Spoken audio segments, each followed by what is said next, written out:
Hi, I'm Brittany Ashley, your host of Breaking Norms, Building Dreams, your guide through this transformative journey in both business and life. This is your place crafted for dreamers, doers, or anyone who has been told they can't. Get ready as we challenge those narratives together.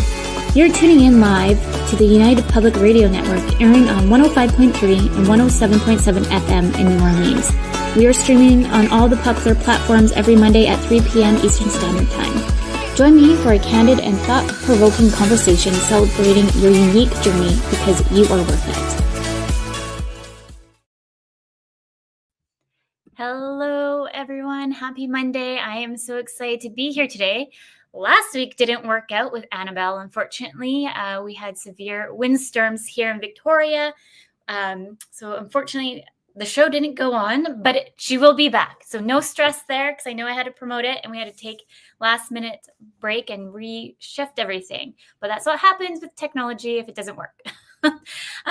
Everyone, happy Monday. Welcome to Breaking Norms, Building Dreams. I'm your host, Brittany Ashley, and we are broadcasting live today on the United Public Radio Network and UFO Paranormal Radio Network on 105.3 and 107.7 FM in New Orleans. So get ready to escape the next hour as we break norms and build dreams with my special guest, Chavisa. I'm so excited to have you here today because this is the perfect day to talk about trauma, all the things. It's I'm so excited to have you here. I'm so pleased to be joining you. So thank you very much for having me. Well, even the birds are excited to be here. They chimed in perfectly. I'll just do a little short bio here. Am I saying your name right? Chavisa. I want to say Chavisa. Is the owner of the Mother Corp. She is a subject matter expert in trauma-informed services, drawing from personal experience, education, and professional training. Her trauma-informed practice is evidence-based and holistic. She holds a master's degree in social science and a graduate diploma in adult education, is an expert in addressing gender-based violence, hidden abuse, financial abuse, and post-separation abuse. Chavisa is a certified divorce coach, International Coach Federation. Oh, I didn't realize with the International Coach. Perfect. Specializing in parents in high conflict disputes and hidden abuse. She is certified as a trauma recovery practitioner with ongoing training in trauma-informed inventions, as well as, how do you say this? As well as Reiki? Is it Jakey Den Reiki? It's an energy practitioner. Oh, I didn't know that. We're going to dig more into that. She provides effective emotional, logical, can't even talk today, and practical supports. I'm so excited to have you today because I think you and I were just discussing before we went live that it is Remembrance Day, which is very important that we take today to remember those and honor those who served in sacrificing for our freedom. So today I just thought to honor those, I would like to still take a minute. I know we are on air, so everybody listening, if we can just take 1 minute to remember those on our special Remembrance Day.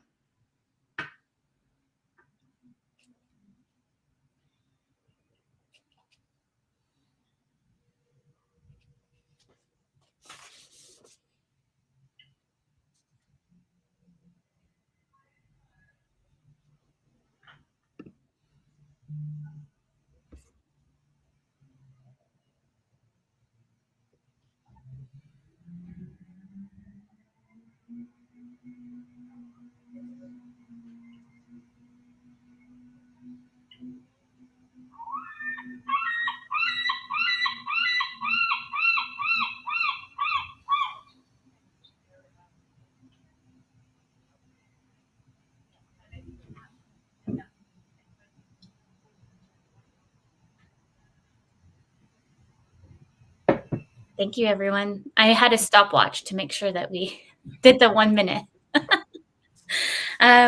Well, I'm so excited. Let's maybe dig in on Remembrance Day and the trauma there. Let's just go right into it. So, well, it's such a beautiful experience to talk to you today of all days, because Remembrance Day is the marker for the end of World War II. And so that means that so many of us have had grandparents particularly males, but the women who accompanied them and supported them and built families with them, impacted by war.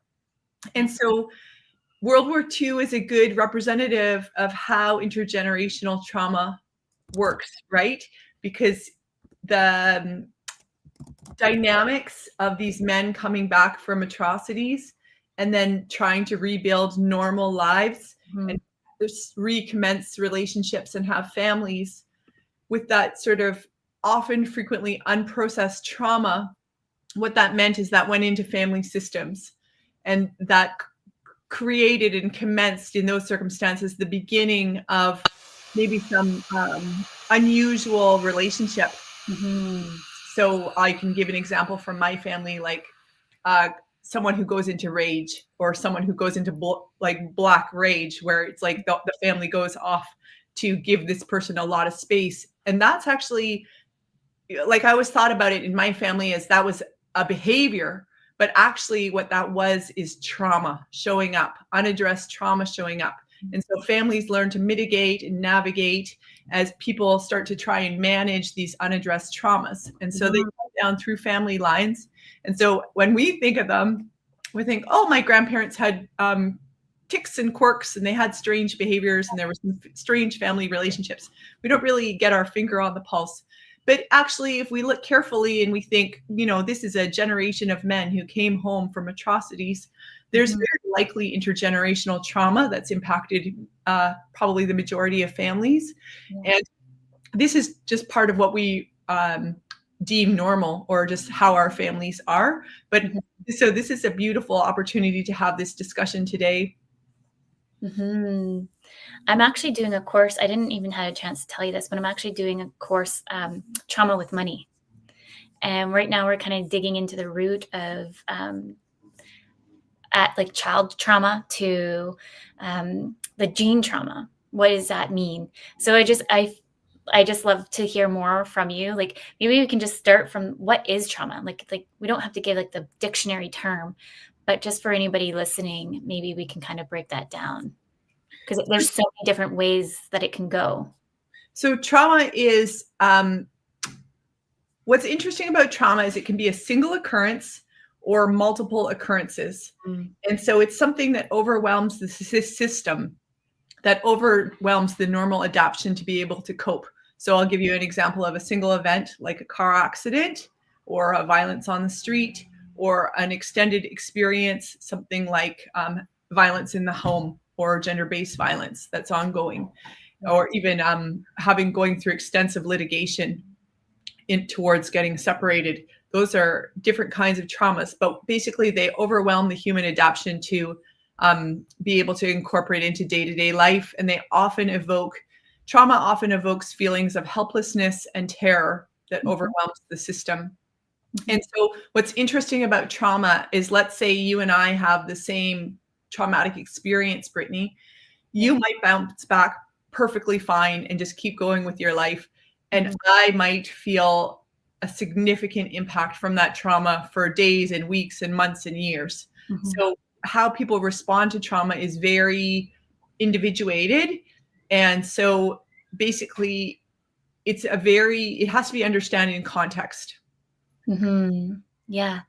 And you're not just specialized in one area of trauma, which I just find amazing, because post-separation trauma or post-separation abuse, I never even heard of before. Or like, I've heard of financial abuse, because that's kind of part of the money and trauma that we're talking a little bit more about.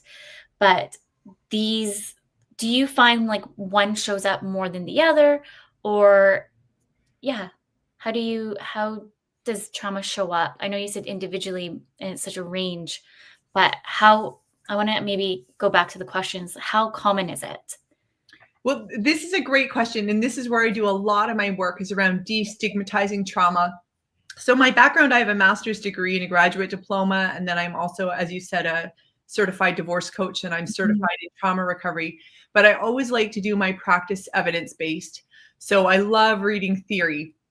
And so trauma is pretty prevalent. So the ACE studies, the early childhood experiences study, say that under 18 years of age, the first number I found was 50% of children experience a traumatic experience, 1 to 2, and then up to 64%. So that means over half our population is experiencing trauma, maybe from their very early years or their commencing of their lives. And then when you look at the adult population in terms of prevalence, the numbers are 70% up to 90%, and that the average adult will experience 1 to 5 traumas in their lifetimes. So this is and this is part of why I'm so passionate about this project, this topic, because I would say this is my life project. I'm so passionate about trauma-informed practices and trauma-informed care because it's not a us and them over there situation. It's not a, oh, there's trauma over there. Trauma happens to us. It's part of what is part of the human experience. And so if you're alive on earth for enough period of a time, you are more than likely to experience a trauma. And so it's a me, we, and us experience. It's not over there. And so I try and really situate humanity and compassion based on the numbers. We're living with this. So can we be kind and gentle and compassionate to ourselves? Because if I'm experiencing, then likely many others are too, right? Yeah, it's kind of, it doesn't fit in one box, I want to say. Not at all. Not at all. And like the one thing that I've been just saying, like I did like a presentation not too long ago of how can we give each other more grace? How can we give each other more? I actually just saw a TikTok. It was like, I watch so much TikTok, but that was kind of, there's a state of the situation of a person. And it was just instant judgment of, oh, that person shouldn't be a mother because of X, Y, and Z. And then 20 minutes earlier, it kind of rewinds back. And it was actually a kid being put into a foster home for the first time or the 6th time. And they went out for lunch just to see it because he asked to go out for lunch. And that person who placed that judgment right away didn't understand what maybe happened 20 minutes ago or 30 days ago. Just it's like that instant judgment state. And so how do we as humans stop judging right away and ask more curious questions or be more kinder? Well, this is it. Instead of coming at it with a judgment lens, like curiosity and trying to understand context, because it takes thoughtfulness to plug in, to be willing to understand the context that someone finds themselves in, and also the context that facilitate the adaptive behavior, right? I just want to return to the, I heard great things about the trauma of money as a program. So well done on taking that. But it's true, like if we go back to thinking about Remembrance Day and the men who returned from war, like, you know, many people were recommencing their lives, right? And arguably with nothing. And so, you know, you're starting to see the early seeds of some of this intergenerational trauma of money, right? Where it's like people are scraping together a few things and then starting to have families, you know, and starting to have kids and then not necessarily having enough resources. So then there's scarcity and there's, you know, food issue, you know, food scarcity and monetary scarcity. And so these kind of behaviors to adapt to scarcity, they start to turn into behaviors that trickle down family lines. And this is where you start to see like generations like ours, where there is trauma around money and you can't necessarily put your finger on it, but it's like learned behaviors over generations. Yes. I've been doing so many different quizzes and all the things for the class. And even just like, I kid you not, like I probably cry almost every single time we're in that course because they want you to go through your own inner trauma before you go and work with anybody else. And so you kind of learn like your patterns and where those things come up as well. And I love that they have little segment groups as well my background is Métis. And so it's, we meet as a group as Indigenous Métis, those of Black. all in one area, and we kind of go and break down the onion a little bit more and ask, and it's a safe place. And I love it. And having that safe place to kind of talk through and understand the trauma and that where it's coming from too. And that's one of the foundational principles around where you start to address trauma is you Mhm. produce the safe container, the Mhm. safe relationship from which you can start to catch your breath and also then start to be reflexive. And Mhm. so a big part of what I do is I bring my professional background with my lived expertise. So I've had my own experience of extended gender-based violence and post-traumatic or post-separation abuse. Mhm. And so I bring that lived expertise to be able to support the people that I work with. Mhm. And so it's in part, it's exactly what you're talking about. It's the starting to process and break down and do that personal work where you're reflexive and you understand the impact and you have the feeling state and allow the feeling state to emerge. Mhm. It's part, you're starting to learn, to my mind, the terrain of navigation here, where you're starting to develop an internal map around how to navigate this. So the next chapter you do in your program, when it evokes the reflection and the tears and the um, amplifies some healing properties, Mhm. where you're starting to develop a roadmap for how to navigate and digest and metabolize trauma. Mhm. So that's a really powerful place to work with other people from, because you've already done that terrain. And it's not a conceptual, heady, I read it in a textbook and now we're going to do it together. It's a embodied, oh, I remember that feeling, Mhm. like, here we go. Um, let's talk about those challenging feelings as well and Yeah. hold space for them in a really generous way. Mhm. And it's hard to talk about trauma, but heal and go through those pieces is really important. It's funny because I did like a tarot card reading not too long ago. the, the lady looked at me and she's like, "You're going to recover from 3 major traumas in your life, and you're going to do X, Y, and Z." And now I'm doing this course. I'm like, "Oh, did she look into my future?" It's so funny. But the one thing that we did in the program is like writing a letter to money. And that was just kind of like so many aha moments, um, for sure, for myself.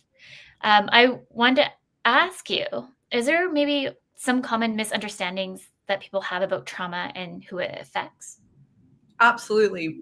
Mm. So as a society, I would say we're pretty avoidant, and especially around trauma. We want it to be over there. If we look at our languaging, even around PTSD, post traumatic stress disorder, it's over, like I work with populations who are experiencing trauma, who have experienced trauma, and who are living with trauma.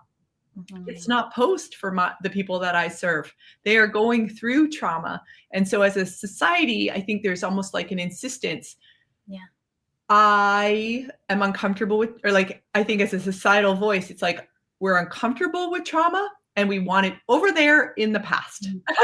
And Mhm. so that's part of why I do the service I do, because it's so hard for family and friends to accompany people through trauma, especially extended trauma, because it's so ongoing and laborious, but it takes so much emotional capacity that we're not necessarily as within our society comfortable with, Mhm. especially like the big feelings, and then especially if institutions are involved and it's so bureaucratic and complicated and so Yeah. hard to navigate, and people are overwhelmed with navigating big systems. So the feelings plus the navigation can be so intense for people. And so if we're uncomfortable with these feeling states, then we're not meaningfully accompanied. And so I think often for the people that I serve, their family and friends fall away because they can't stay connected. And so part of why I developed the Mother Corp and the intention is to take weight out of the network. It's Mhm. like from like lawyers who have a client who's crying in their office, I can help that client get grounded so that they can interact with their lawyer efficiently. But I can also do that for friends and family where they're worried about a friend and they're in an arduous situation, but the friend's already got their plate overloaded. And so they can't meaningfully accompany and support. And so when they tee me in, then the friend feels relieved. Okay, we've got this beloved friend who we want to help into good hands. So it relieves. I guess I will use in this term the word burden, or relieves weight. And so people can rest. And then we know the person who needs the support is getting some meaningful, loving support of someone who understands the terrain and is not overwhelmed by it. And it's not to say that friend or a family member doesn't want to help that person. It's just they might not have the right tools in their toolbox to help them navigate certain things that they've never maybe even went through themselves or whichever. So that's where you step in. Absolutely. It's like when I remember when I was talking about the extended gender-based violence that I experienced, and people would say to me, you just need a lawyer. You just need a good lawyer. And it's like being offered like a lollipop in front of a fire. It's like the lollipop doesn't put out the fire, it's like, it was such a disconnect. And so sometimes like I found that kind of feedback where someone says, you just need a so-and-so. What they're articulating to the person who's in need is, I don't understand your terrain, and I don't understand what you're going through. So they're making these kind of like very surface level gestures without understanding the complexity. Like, you do need a good lawyer, but a good lawyer is a long, arduous process, and you also need phenomenal support going through that interaction, right? Experience. Yeah. And just kind of going back to that too, like I find we've had very close friends go through a lot of kind of trauma-based things, and I'm the kind of person that always wants to help. As much as I can. I'll go 100 miles a minute to help. But the thing is that I know, like doing like my own kind of education and understanding on coaching and therapy and all that I can't always necessarily be that helper. So my way of my toolbox is, I know you. I'm like, let me bring in so and so, or I know a great person over here for this. Like, to know these kind of people within your network is also a way of helping, instead of just not like, you don't need to like sometimes dig root into a conversation if someone doesn't feel comfortable in doing it, but knowing that they have those resources too, to kind of reach out. Absolutely. I mean, to be resourced means to have, a doctor and a lawyer and a, resource all over, as many resources as you can, I guess, gather, so that you can have the correct resource for the right thing. Yeah. I mean, the thing is, in our society, people get divorced. Divorce is frequent. One time, people get married maybe up to 2 or 3 times in their lifetimes, right? Yeah. And so divorce, even if you got divorced 2 or 3 times in your lifetime, it's still a rare experience and a rare occasion. But I'm trained in the terrain of divorce. I understand the nuances, and I'm very familiar with this space. So for me, I understand how to navigate this space. And then the other thing is, because the divorces that I specialize in are high conflict, they're often traumatic. And that's why I got certified in trauma recovery, because in part, when people are interacting with institutions, and we know institutions don't work for everyone, and we know some people have better experiences with institutions than others, so that's really well documented. But because now somebody's interacting with an institution, then it can amplify the kind of trauma that people are experiencing. And so that's where it's really useful to be able to combine the knowledge of the terrain of divorce, and then my expertise around gender-based violence and hidden abuse and post-separation abuse and financial abuse, as well as being able to do trauma recovery. Because when the people that I work with, I really support them to do look after themselves and do self-care. Mm-hmm. So, for instance, if I'm working with a person who's a parent, the Mm-hmm. more I can help that person get into the strongest, most grounded space they can be in, then I know they can be the best parent that they can be. And so it has a ripple out effect. If as we support the individual, then it impacts their children and their families and their work environment and their friends and their communities. Mm-hmm. I was actually have it on my sheet here to talk a little bit more about bad divorce, because I don't, maybe you actually even know the stats on this. If you don't, no pressure, but I know divorce rates are quite high. I would say definitely after like COVID, so many separations, it seemed to have like just gone off the radar. Or it end up keeping more people closer together. But I definitely saw like such a range in a lot of more broken families and a lot more divorce during and after COVID. Yeah. So I always try and ensure taking for me where I sit, I take the stigma out of the languaging. Like for Mhm. some people to end a relationship is the healthiest, most um, life affirming decision they could do. So Mhm. I usually commend people on the decisions they come to. In my work as a divorce coach, I don't work with people necessarily making a decision about their marriages. I usually work with people in where I work, in the space I work in. I usually, once people have made a firm decision for themselves, because there's so many layers to it, then I can help them navigate and process. That's just a general rule how I work.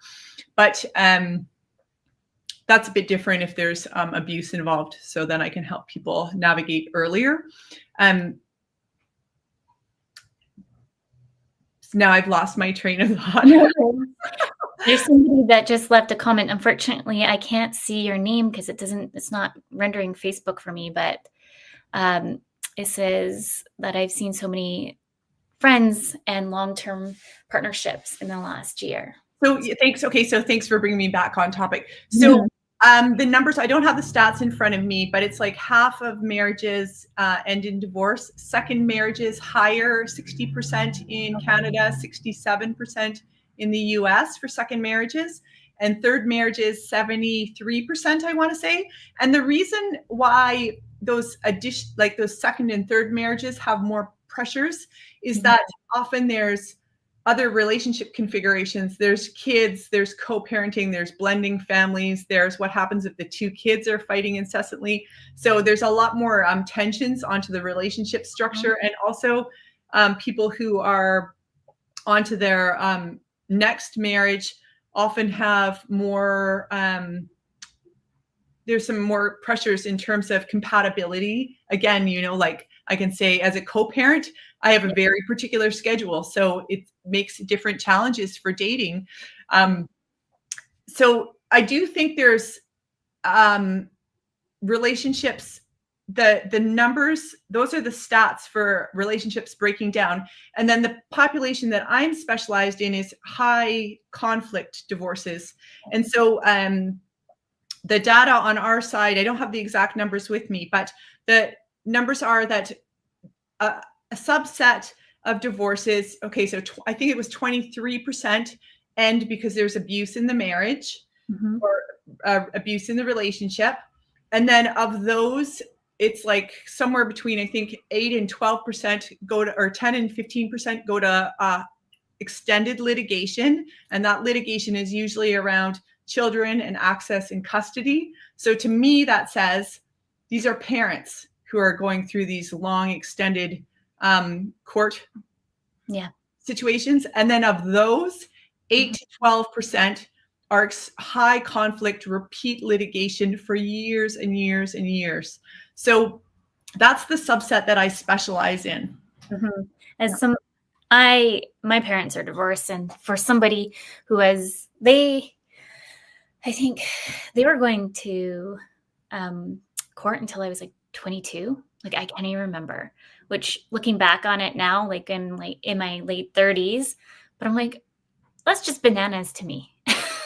Like, and I was the only child, but like that's part of the trauma too, that a lot of um, children experience too. Adriana, thank you for putting your name. She wrote, dating is challenging in general these days, especially online and especially with kids. I totally believe that. Yep. I mean, the dating piece is really interesting because, well, you're wondering if the person has resolved and worked through emotionally the end of their relationship. But then there's the scheduling stuff, right? It's like, my kid is always home on Wednesday and Thursday. So does the other person, like, what days are their kids home? Do you ever want to try and curate? I'm just talking to the tensions about dating for co-parenting, because I help people rebuild their lives and help them think through all the components to how to navigate this space. So I've done a lot of thinking around it, but it's like, how do their parenting schedules line up? Will they ever get alone time, or do they get your kids are home these days, his kids are home these days? Do you ever get alone time? How do you navigate holidays and pro D days and these kind of things? So there's like a very strange scheduling, and often this is like these kind of schedules are set in court documents, so they're not fluid, and they're intended for court documents are in this region are intended for the best interest of the child. But the best interest of the parent, I mean, it becomes quite challenging when you're on a very set, strict timeline, because that definitely impacts the kind of social relationships you can navigate afterwards. Yeah. Like looking back, like we did, I think it was mostly like every other weekend would be like at my dad's, for example. I don't even remember, to be honest. It's like childhood memory gone. But I do remember like holidays was always like a question. And then like, that's why it had to be like within like the court documents of like who gets who gets what. Oh, sorry. What were you?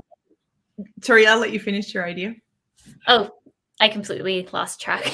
Well, I mean, this is a big space that I work with people on trauma, because I help people with navigation, strategy, problem solving, and making informed decisions.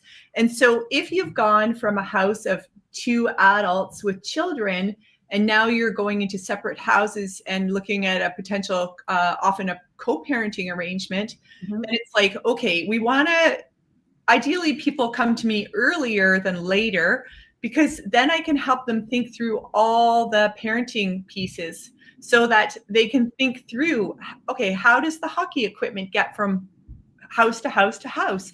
How does camps sign up? Who signs up for camp? Who pays the deposit? Like, if you don't pre-think out all those nuances, and let's say you forget a few details on a parenting arrangement, then it can produce a lot of space where it can become sites of contention and long and extended disputes and a lot of stress. So it's, to my mind, it's really useful to talk to someone who's skilled in this area early, so that you can try and like dot all the I's and cross all the T's, so that later you haven't, inadvertently, because people are under so much stress and trauma during these processes that it's really easy to not understand the nuances of what that's going to produce. And often that paperwork will produce a decade or a decade and a half of what your reality is going to be like. Yeah. Now that you're like saying all this, I'm like, yeah, I remember all this being like an issue, and I would just have spare clothes. So then when I was jumping between houses, it wouldn't be like an ordeal of me bringing back and forth clothing or whatever. It was just easy because I just knew that certain things were there. Less stress. Yeah. I mean, I think it comes back to this idea around whether or not financial abuse has occurred, and if there's enough resources in both homes to make sure that there's adequate extra stuff. Like, in my heart, I'm an environmentalist. So the idea that one child now needs 2 of everything is, it's environmentally degrading. It's kind of like, obviously, like the best case scenario is that there's free flow of whatever materials and items the child needs between homes. But often that's not the way it goes. And so people really have to sort of work to do the best they can. Yeah. I just to see co-parenting now and how I feel like it's evolved so much more. I think we're talking a lot more about co-parenting a lot more and how it can look really good, which is, I think, amazing for the kiddos. We're already halfway past. So for anyone just listening, I told you it was going to go fast. Yeah. We are midway into the show. So those just tuning in, please welcome Chavisa, and we're going through the trauma with we're breaking it down greatly. Our next topic, please stay tuned, because this is going to be a next topic that we're going to be jumping in a little bit about the election. But thank you for those listening to United Public Radio Network and UFO Paranormal Radio Network on 105.3 and 107.7 FM in New Orleans. Before we talk about the election and all of that, because I know we can end with that, because I think that would be a very powerful topic to go into, I thought we should also talk about hidden abuse, because after kind of reading a bit more on what you do, I'm like, interesting. Maybe we can talk a little bit more about hidden abuse and what can come up for there. Sure. So I think that the dominant ideas around what abuse is physical and sexual. And those are definitely the most dominant kinds of violence that people experience. But then there's another layer of abuse that's more invisibilized. So you started speaking to this financial abuse, where finances become used as a control and coercion tactic.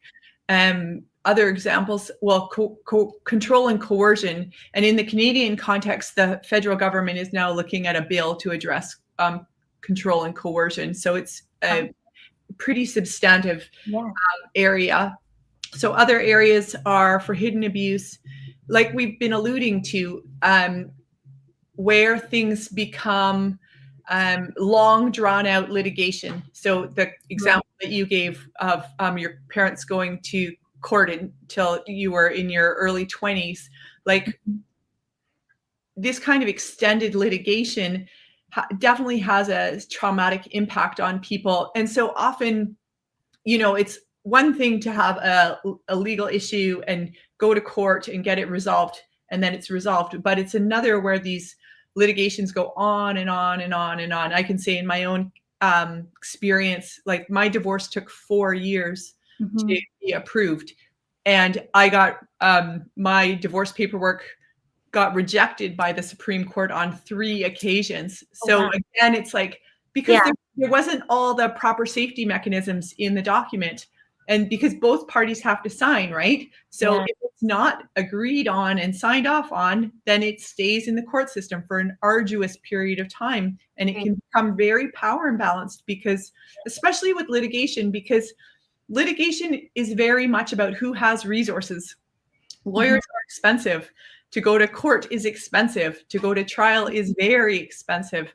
And so if there's a power imbalance, which is part of hidden abuse, but if there's a power imbalance, then certain institutions can become leveraged and used harmfully or abusively. So that's another space that I work in. And also, parenting relationships can definitely be part where parents experience sabotage of their parenting and undermining of relationships. So these are very sore and tender spaces. And I also, another example of hidden abuse is where bureaucratic processes or institutions get misused or for false allegations.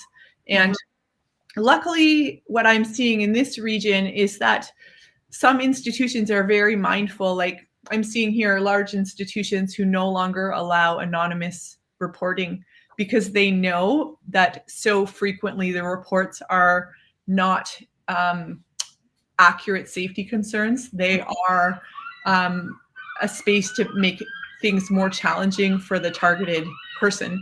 And so they're trying to, now that they've taken out the anonymous reporting, then they can see, oh, so-and-so's reported the same thing 6 times. None of them are verified or reasonable allegations. That's a lot to take in. but it's so good. I'm like, keep telling me more. Well, I'll just say it's not these. I mean, the tension is. So I'll give you an example. Mm, Um, if you got physically assaulted and you called the police, yeah. they'd probably be able to see, and you'd go to the doctor or go to the hospital, and it would be like pretty quick verification process. But if you're dealing with spaces around a course of control, it's Mm-hmm. much then you need to be able to demonstrate a Mm-hmm. pattern of behavior. And so that's what I work with people on, and this is really important. I work with people to let's move away from labels. You Mm-hmm. know, labels like narcissist and gaslighting and are not useful. Let's demonstrate with facts and behaviors and actions. And then we Mm-hmm. can say, hey, look, this behavior happened on 26 occasions. And then you can demonstrate a pattern. I like that. Well, I think It, it's really it, important. I mean, for people who are traveling through legal spheres, they yeah. need to work in a way that's functional for the legal sphere. I'm not a lawyer, I'm not a therapist, and I'm not a financial planner, but I can help people navigate and get really clear and gather their documentation and help them document what's going on so that they can demonstrate facts so that they can articulate their position. Yeah. And it's very true to have the facts. I came from, before my husband, a physically abusive relationship. And I remember being in the courtroom and they're like arguing with me all these things. And I don't know what happened, but I blacked out.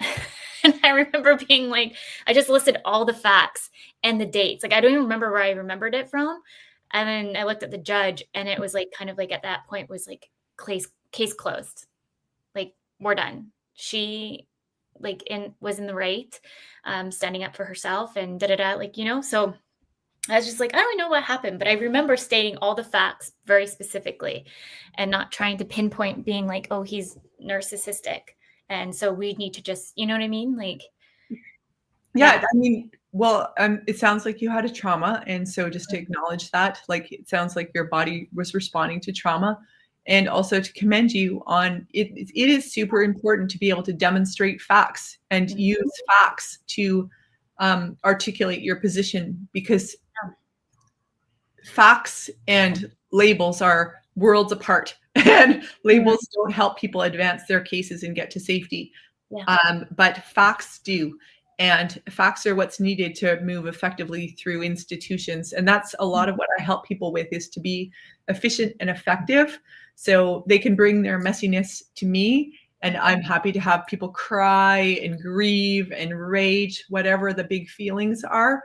I'm a safe place where you can have those feelings. But at the end of the day, you don't want to be having crying in your lawyer's office because that's a very expensive place to cry. There in those spaces you want to just be very like grounded, efficient, organized, and Mhm. capable. And so that's what I really try and give people support. So I offer people emotional, logistical, and practical support so that they're empowered when they interact with their professional team to be in the best space they can be. Mhm. I love that because like thinking back and like the different kind of traumas, you're not really sometimes in the right state. You're just kind of sometimes in the fight mode. And so you just don't know what else to kind of do other than show up and fight. Um, so when I was going through all that stuff, like like I said, like I blacked out and I don't even know how I remembered certain things, but I just did. And that helped with the case. Um, I'm looking at the time and I want to be mindful of this, but I think really we should talk a little bit about the election trauma and all the stress and all the things that we're seeing there. I know this could be a hot topic for anybody that might be listening. So be mindful of your comments, please. Well, I mean, I first start by saying I'm on the unceded territory of the Squamish, Musqueam, and Tsleil-Waututh peoples. So I live in Vancouver, Canada. So I'm distinctly a neighbor of Americans south of me. So just to put that in context, but as a neighbor, it's been very challenging to see the election results, Mhm. and mindful that for many this is uh, the results of the election has commenced and is a reiteration of a collective trauma. And so my intuitive guess is that a third to half the population is currently experiencing a collective trauma. So as said at the beginning, when we looked at or discussed the commensurate definition of trauma, if two people have a trauma, one might bounce back and have no issue. And for another, it might be a very, very long process and very challenging. So, some people will bounce back, and some people will sit with a lot of big, complex feelings and a lot of complex thinking and grieving as a result of this. But we know disproportionately some populations are impacted more substantively than others. And so this election result is going to have more challenges for some people than others, in which case the trauma in those populations would be more pronounced. Do you have, if anyone's maybe dealing with a lot of stress right now, a lot of trauma, do you have any advice for them if they're listening to us today?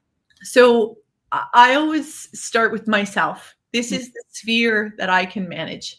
And so I encourage people who are going through trauma to really ramp up the self-care and really try and start to take beautiful, beautiful, exquisite care of yourself.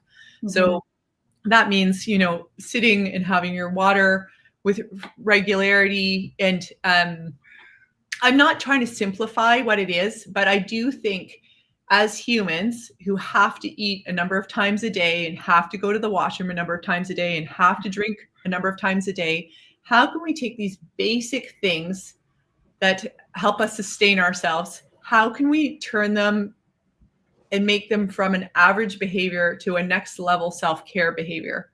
So I'll give you an example. I have to eat. I can eat over the sink, standing up, just take the food out of the fridge and eat over the sink. It's very functional, right? Like a horse would eat hay. Yeah. Or no, but this is an act of self-care, is when I realized, okay, this is a space that I can do an intervention. I can do an intervention by setting the table for myself. I can set the table and I can fold a napkin, even if it's a paper towel. If I fold it, it looks more pleasing. And so I set the space for this. Create an environment for where I'm going to consume and nourish myself, right? This is very different than eating like a horse over the sink. You're doing the exact same function, right? You're getting food into your body, but the act of creation and being attentive to the environment, and again, taking the invitation to rethink the context, is a very powerful space around self-care, right? Taking yourself for a walk the beautiful way as opposed to the most straightforward way. Making sure that you go and spend time with nature, because nature is very healing and nature has been here a lot longer than us. So, it's like find spaces to restore yourself. And I also think during collective trauma, spaces we can look after ourselves is connect with community, build community, affirm community, reach out to community, and just try and amplify those relationships. Because in my mind, what I've seen thus far in the last few days is that there's an awful lot of love traveling through these networks. And it wasn't there before. So actually, this is an amplified space for loving other people and receiving love in return. While you're speaking there, I was just thinking in my brain, what about community? And I love that you touched on that, because I think during these times right now, you might be feeling alone, that different things might be coming up for you emotionally about the current election, and to know that you're not alone. I'm based also in Canada. I'm up here on the Songhees land, Victoria, BC. But we're very close. We're not too far off the beaten track, very close to Seattle. So I interact a lot with a lot of Americans through my networking and all of that. And there's so many that have told me that they want to come move to Canada. that they're completely shut down. They're very emotional about everything that has happened, and they just don't know what else to do but other than leave America. Well, I mean, like in the work I do, it's Mhm. like watching a neighbor who's dating someone who's got a known history of sexual assault, and you're thinking to yourself, oh my God, that person is not going to be safe. Mhm. They are dating someone who's dangerous. And the thing is, it's very painful to watch someone and think, oh, well, I'm dating someone who's got a background of sexual assault, but they won't hurt me. They won't hurt here. Like there's a cognitive dissonance that's required. And so it's a lot for neighbors to observe and grapple with. It's a lot for Americans to experience and grapple with. But I guess the space that I would say is try and really bolster your self-love as an act of affirmation and as an act of self-care and restoration. And Mhm. so, it's like, be gentle with yourself, allow the feelings to come. Crying Mhm. is normal, anger is normal. Do it safely, figure out safe ways to be angry, figure out safe ways to express your sadness, find safe ways to be able to grieve. And Mhm. so that's really important, is to produce safe containers for big feelings. Yes. And then the other piece is, like, if you're suffering, then maybe now's a good time to have shared potluck dinners and just start community building and relationship building and solidarity building. Mhm. Yeah. Community can do great things when they come together. I know that, like, lately, for whatever reason, I'm like, I just feel like we need to start doing a monthly get together with all our friends and family, whoever I tend to adopt people as family. And so my thing now is let's show up every month, like a potluck kind of style dinner. So we can just, life is so busy, but it's a safe place. Everyone comes here and we do dinner and games. If you can make it, you can make it. If you can't make it, you can't make it. It's just an open door. Yeah, beautiful. And what happens if we replace the games with reading a book together, or reading a chapter Mm. together, or reading 2 pages from a book together, and then having a discussion? Because, like, from what I've seen, is that there's a lot of beautiful minds. There's a lot of Mhm. brilliant scholars, and like bell hooks, there's a lot of beautiful minds talking about how to withstand collective trauma and how to navigate oppression. And so sometimes even taking a short um, verse of reading material and collectively discussing it and unpacking it allows for thinking and deepening and getting Mhm. reflexive, and maybe it'll strengthen you up over the course of the week. Mhm. Yeah. I think I mentioned to you, like, in the email being like, "Oh, I'm not very, like, political, but we can have these conversations because that part of the name is breaking down societal norms on the show." But the thing is, when I think the older I'm getting, I'm forever young. um, I'm learning the importance of educating myself more in politics, even though, like, I think part of me, I don't like to learn about it because it drives me bananas. And so for my mechanism is like, I'll just remove myself and not want to learn about it because, it doesn't affect me. But in reality, it does. And so, like, with my kiddos, I'm like, how else can I educate myself? And then I want to be able to educate them too. And to my mind, everything is political. Mhm. And considering we live in capitalism, to my mind, where we vote is with our money. Mhm. So if I go to a multinational for my coffee, or I go to a mom and pop shop for my coffee, I'm voting. I've made a decision. And so if Yes. we start to think about our money as a space where we can make decisions, it's a Mhm. really interesting one. Like, uh, Yeah. for me, food prices have gone through the roof in this area. Mhm. And so actually going to the farmer's market and getting fresh eggs is the same price as going to the grocery store for eggs.